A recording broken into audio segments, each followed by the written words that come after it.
Daniel Boisset, bonjour. Bonjour. Bienvenue à Mirampage 2018. Bienvenue dans ce beau village de Mirepoix. J'ai vu que vous aviez un parcours de vie assez singulier. Est-ce que vous pouvez vous présenter? D'accord. Je suis née en Indre-et-Loire, la vallée de la Loire, de parents tourangeaux qui ont attendu que je marche toute petite pour réaliser leur rêve, partir découvrir l'Amérique. Donc, nous avons commencé par le Canada, quelques années. Ensuite, nous sommes passés aux États-Unis, où j'ai passé plus de 30 ans, ou une trentaine d'années, on va dire. Et ensuite, je suis revenue en France. Moi, j'ai décidé de revenir. Ils sont restés là-bas.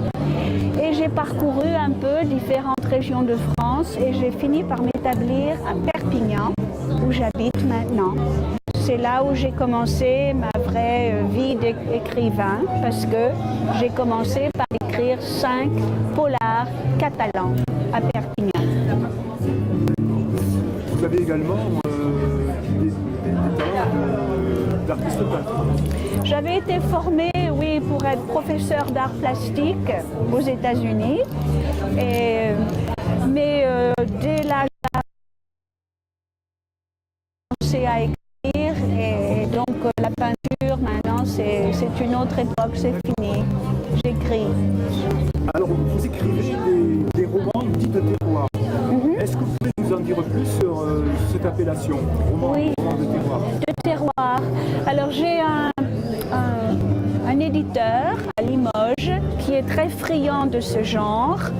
Le roman de terroir, ça se passe, comme par définition, dans nos terroirs, nos petits pays.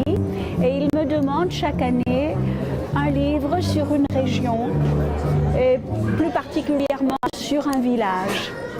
Alors moi qui n'ai pas connu la France ou peu, ça me permet à travers mes voyages de repérage pour écrire ces fameux romans de terroir, de découvrir moi aussi des régions, des petits villages, et je me régale donc. Et des gens.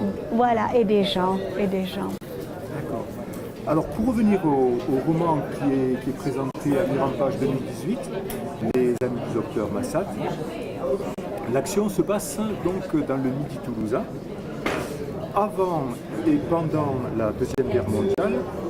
Pourquoi avez-vous choisi cette région et cette période de l'histoire? Ok, alors j'avais en tête mon histoire et il me fallait la situer quelque part. Et je voulais une grande ville et un tout petit village. Alors, j'avais parcouru plusieurs fois le canal du Midi, notamment à Naurouze, où il y a un ancien moulin et qui fait chambre d'hôte maintenant. Et donc, tout en parcourant cette région, je me disais, oh, ça pourrait très bien être l'endroit pour le roman que j'écris. Et j'ai découvert Pechabou. Pechabou est à l'entrée sud de Toulouse. Il me fallait un petit village. Il me convenait parfaitement. Toulouse à côté pour la grande ville. Donc, je l'ai situé là. Mais l'histoire était plus ou moins écrite déjà. D'accord. Et alors, la période entre deux guerres Oui. et ensuite pendant la Deuxième Guerre mondiale. Pourquoi vous avez choisi cette époque? Parce que dans cette histoire, bien que c'est essentiellement une histoire d'amour et d'amitié, il y a aussi une histoire de trahison. Et la période de guerre était nécessaire pour la trame de mon histoire. C'est pourquoi je l'ai située à cette époque-là. C'était nécessaire à l'histoire. Vous pouvez en dire un petit peu plus sur l'histoire?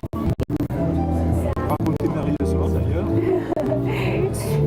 C'est une histoire d'amitié, d'amour, comme je viens de dire, et ceci à travers 3 générations de femmes.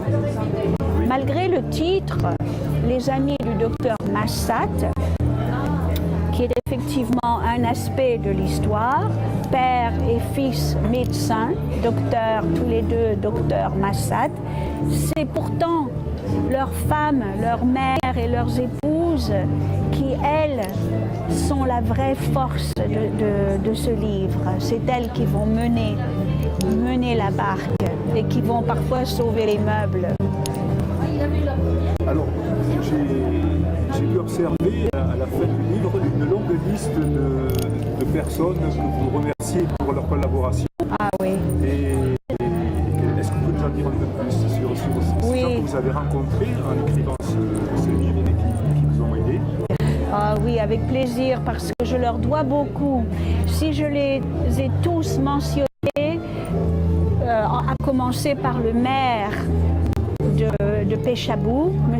Karsanti, qui était le maire à l'époque où j'ai écrit le livre, c'est parce qu'ils m'ont tellement aidé. Et j'aime dire que l'histoire de l'auteur, c'est la trame du livre. Mais autour de cette trame, il faut broder avec beaucoup de détails qui lui donnent un parfum, qui lui donnent une couleur, qui la situe vraiment dans un endroit. Eh bien, cette broderie, je vais dire, je l'ai eue grâce à Monsieur le maire, Monsieur Karsanti, et aux villageois de Pechabou, ainsi que quelques personnes aussi à Toulouse, qui m'ont raconté des histoires, qui m'ont raconté des souvenirs, qui m'ont donné des recettes, qui m'ont parlé de la nature, des oiseaux, des fleurs qu'il y a, dans quelle saison, etc. Et ce sont ces gens-là qui ont fait que j'ai pu broder autour de ma trame. Je les remercie. Merci Daniel Boissé. Et puis, bon, j'espère que vous allez passer un excellent salon.